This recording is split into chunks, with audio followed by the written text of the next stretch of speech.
문제 해법이 역시 또 이제 크게 문제로 떠오를 수가 있는데 그 오바마 당선자는 분명히 얘기한 바가 있죠. 그러니까 김정일 북한 국방위원장과 직접 만나겠다. 이거는 사실은 큰 변화라고 볼 수가 있는데요. 거기에 따른 여러 가지 또 문제들이 지적되기도 합니다. 예를 들면 북미 간에 그렇게 직접 만나버리면 한국은 어떻게 하느냐. 그러니까 이른바 이제 통미봉남 가는 게 아니냐 뭐 이런 얘기. 또 하나는 육자회담의 틀을 지금 가지고 있고 그것이 북미 양자회담이 육자회담을 더욱더 추진할 수 있는 동력이 될 것인가 아니면 오히려 육자회담을 좀 무력화시키는 게 아니냐라는 우려도 있고 여기에 대해서는 어떻게들 생각하고 계신지 좀 궁금하네요. 먼저 조 의원께 드리겠습니다. 예, 우선 오바마 후보가 당선인이 자기가 당선되면 1년 이내에 김정일 위원장을 만날 수 있다. 그리고 또 잔우치 같은 경우도 북한이 초청해주면 좋겠다 이런 얘기까지 했습니다. 이 부분은 뭐 현실적으로 1년 내에 가능하다고 보지는 않지만 그 의미는 이제 바로 그 8년 전인 2000년도의 그 출발점을 이제 2000년도부터 찾는 것 같습니다. 예. 어제죠. 오바마 진영의 이제 그 외교안보 공약을 총괄했던 수잔 라이스가 재미있는 표현을 했습니다. 그 전에 이제 클린턴 8년 정부 정책을 뒤집는다고 해서 ABC 정책이라는 말이 있지 않습니까? 그래서 클린턴 정책은 모두 뒤바꾼다는 anything but 클린턴에서 ABC 정책이 있는데 지금 이제 수잔 라이스가 한 얘기는 BBAB 그래가지고 before Bush, after Bush.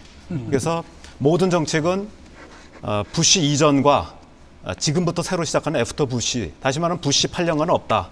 이런 얘기를 했습니다. 그래서 전반적으로 대북 정책의 출발점도 99년, 2000년도에 굉장히 급격히 북미 관계가 변하는데요. 99년도에 이제 페리 보고서가 나왔고요. 그래서 북미 관계 개선에 대한 전반적인 이제 틀이 나왔고, 2000년도에는 2000년 10월에 그 조명록 차수가 워싱턴을 방문했습니다. 그래서 북한과 미국 간의 커뮤니케를 발표해서 북미 관계 발전 로드맵을 이제 확정을 했습니다. 그리고 거기에 대한 답방으로 올브라이트 국무장관이 북한을 방문하고 또 당시 이제 그 클린턴 대통령이 북한을 방문하는 얘기가 이제 실질적으로 검토가 됐었습니다. 이런 부분들이 그동안 북한이 북미 관계 출발점으로 요구했던 부분이고 또 오바마 당선인이 선거 기간 동안에 약속했던 부분. 그러니까 1년 이내에 만나겠다고 하는 것은 바로 이제 오바마 정부의 대북 정책 출발점은 바로 2000년이다는 것을 이제 아마 상징적으로 보여준 것 같습니다. 그러나 이제 상황이 이제 많이 바뀌었죠. 그 당시에는 북한이 핵무기를 개발하기 전이고 지금 핵을 보유하고 있는 상태이기 때문에 핵 문제에 어느 정도의 진전 없이는 뭐 이루어질 거라 보지는 않지만 적어도 오바마 정부가 과거 8년 전에 어떤 북미 관계 상태에서 출발한다고 하는 것, 이 부분이 이제 커다란 변화하고 또 의미가 있다 생각합니다.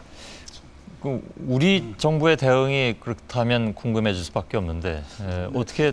우리 정부의 대응이 앞서서 조금 저는 좀 약간 견해를 좀 달리하는 부분이 있는데요.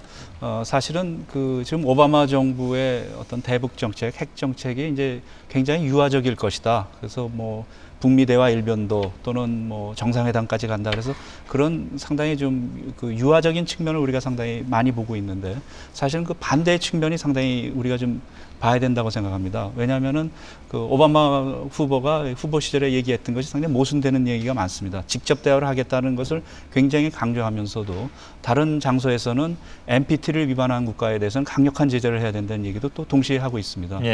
그렇다면은 방법론에 있어서는 상당히 유연하지만은 비핵화라는 원칙에 대해서는 공화당보다 훨씬 더 엄격할 수 있다라는 것이죠. 그래서 사실은 이제 부시 정부가 말로서는 굉장히 강경한 입장을 많이 했는데 그래서 사실 레드라인을 굉장히 넘었습니다. 핵실험도 했고 대포동 미사일도 발사하고 그런데 그럼에도 불구하고 한 번도 제대로 된 강경한 대응을 한 적이 없습니다. 레드라인이 없었다는 얘기죠.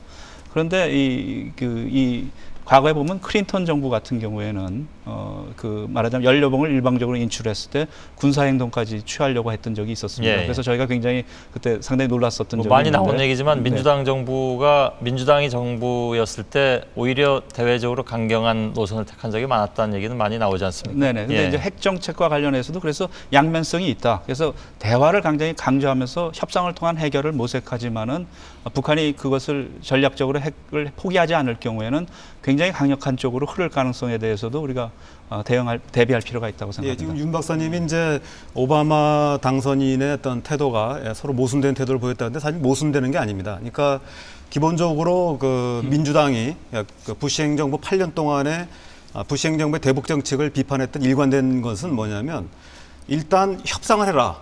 협상을 해서 합의한 내용이 있는데 이 부분을 지키면은 약속대로 북한에 대한 보상을 제공하는데 이러한 약속을 북한이 위반했을 때는 철저하게 응징해야 된다. 이른바 플랜 B를 해야 된다는 얘기입니다. 그래서 예. 아까 지금 윤 교수님이 이제 그 NPT 탈퇴 부분 얘기했는데 사실 북한은 NPT를 위반한 게 아니고요. 먼저 탈퇴하고 나서 핵을 연료공을 깨거나 그랬거든요. 그래서 예. 지금 국제법상으로 북한이 NPT를 위반한 게 아닙니다. 그래서 지금 얘기하신 예가 좀 적절하지 않다고 보고요. 그다음에 이제 한 가지만 더 추가. 예, 그다음에 이제 아까 이 대표적인 예를 들면.